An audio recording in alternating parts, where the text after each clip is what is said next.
Well, so here we his go. teammate sometimes has the same issue. Gray champion. Yeah. Holderman getting a good, dipping a little short there, but holding a good line.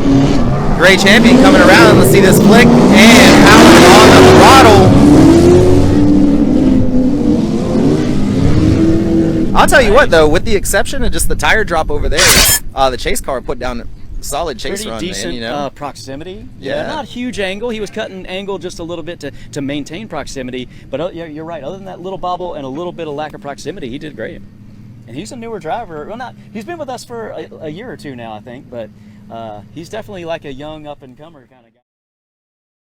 Here we go. I know this is going to be a little flick initiation here.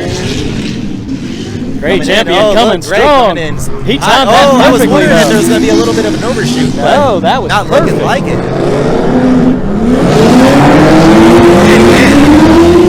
Knocks into that rear zone. Both drivers. Holderman getting into that rear zone. I know that was nicely. beautiful by the lead car, but that follow stayed right with him and kept that same line. Yeah, also, so I think that's more or less going to. I'd have to lean towards Great Champion personally, but let's see how the judges saw Yeah, I it. think because both drivers laid down a pretty good lead run, so I think that you're going to have to go to the chase run to see if there was any kind of things like that or not.